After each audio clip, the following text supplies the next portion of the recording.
Sir, the budget gives us a clear message about India's long-term priorities, and it also emphatically states, sir, where India intends to position herself in the unfurling global economic scenario.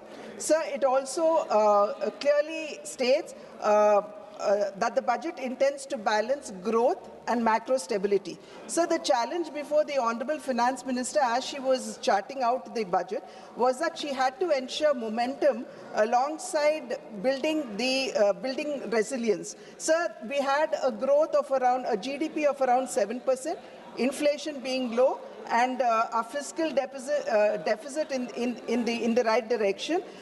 This was the momentum that was there in the country, sir, but we needed to build our resilience against the global trade, which was in a flux. Sir, the fiscal deficit of 4.3%, which is marginally lower than the 4.4%, only emphasizes that the focus of the finance minister has been on continuity rather than ambition.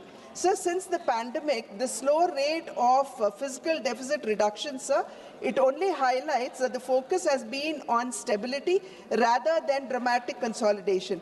With the global uncertainty looming large and also the rupee under pressure, the budget, sir, that was presented is nothing short of prudent macroeconomics. Sir, above all of this, the real story is in the increase of allocation for Capex at 12.2 lakh crores as against the 11.2 lakh crore, which is about 4.4% of the GDP. And this clearly underlines, sir, that the focus is on investments rather than consumption subsidies. This is what we would call fiscal prudence over populism. Sir, the EU trade or the European Union Free Trade Agreement would most probably come into operation by 2027, and we also have the US tariff uncertainties looming large. Sir, under these circumstances, we need to build our domestic capacities to protect our country from from supply chain disruptions. Sir, against this backdrop, the industrial strategy that has been spelled out in the budget, sir, reveals a resolve to move up the value chain. It could be the 10,000 crore allocation for the Biopharma Shakti initiative, or the 40,000 crore allocation for the electronic component manufacturing, or this India's semiconductor mission 2.0, they together emphasize, sir, that India would want to become Atmanirbhar or self-reliant in these strategic sectors on which India was until now import dependent.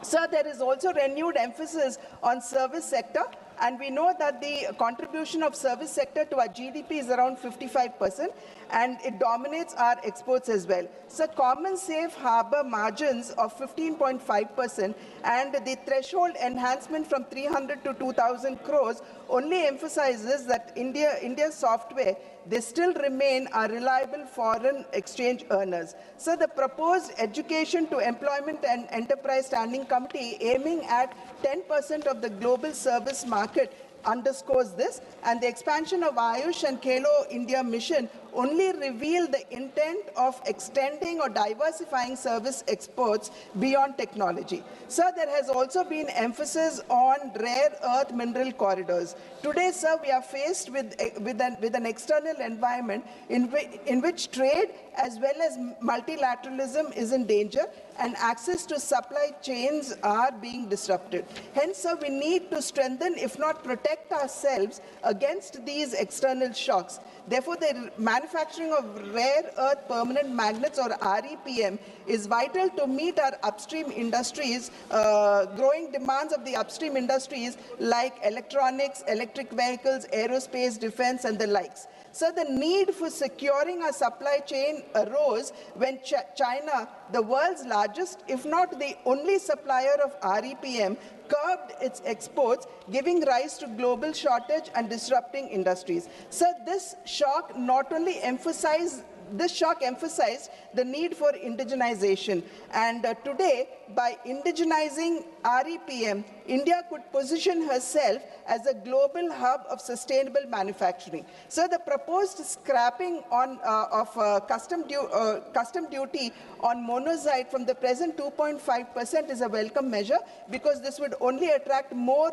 investments in REPM and also improve the employment opportunities for our own children. So the states in which monazite is largely found is Kerala, Tamil Nadu, Andhra Pradesh, Orissa, Jharkhand, Maharashtra, Gujarat and West Bengal, with Andhra Pradesh, Kerala, Tamil Nadu and Orissa contributing 89% of the 12.73 million ton monazite reserves in our country. Sir, I would only request the Honorable Finance Minister here, sir, that we would need to work closely with the states for the single window clearances as well as land subsidies, because this is largely in the control of the states, and this would also hasten and quicken investments into our country in REPM. Alongside, sir, I would also request the Honorable Finance Minister to consider applying PLI or performance-linked incentives for the mining of rare earth minerals, because as the very name states, sir, they are rare earth minerals,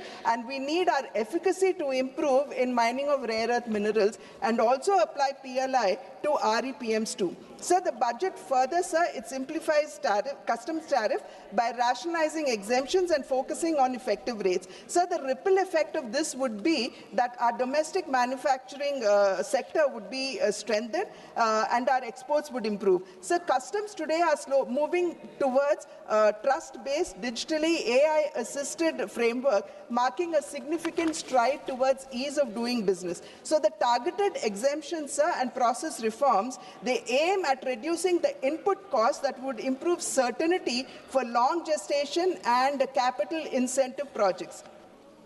So manufacturing is the central pillar of our Indian economic growth, and its contribution to the GDP is around 16 to 17%. So it is much lower than what many of the other countries, for example, China, has. However, sir, the duty-free imports for leather and footwear industry, the extension of export obligation period under the advance authorization scheme from 6 months to 1 year, the announcement of the scheme to support production of high-value, technologically advanced construction and infra components, and for the MSMEs, the removal of the rupees 10 lakh per consignment cap on courier exports would not only improve our access to foreign markets, but would also strengthen our local manufacturing sector as well. So in the health sector, the customs duty exemption on 17 additional drugs, so this is over and above the exemption that was given for the cancer drugs earlier in her earlier budget,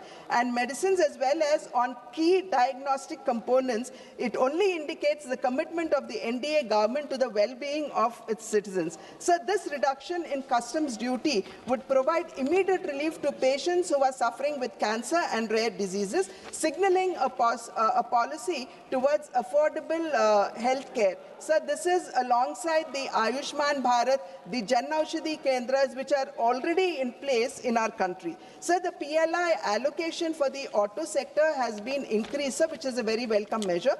But I would also appeal to the Honorable FM to reconsider the 45% reduction in the PLI for the lithium-ion cells, sir, because this is rather important. So the exclusive economic zones, or the EEZ, they span about 2.3 million kilometers in the Indian Ocean, and making fish caught in the EEZ duty-free will not only reduce operational costs, sir, but would also recognize the fish catch as Indian catch, and if it lands on other shores, then it would be considered as exports. Many countries, sir, like US and China, they actually follow this route, and this would actually unlock the economic potential of our country's marine resources. So this would also, beyond boosting deep-sea fishing, facilitate harvesting high-value fish like tuna, marlin, sailfish, and the likes. Presently, sir, Indian fishing vessels, they are not well equipped for long-distance operations,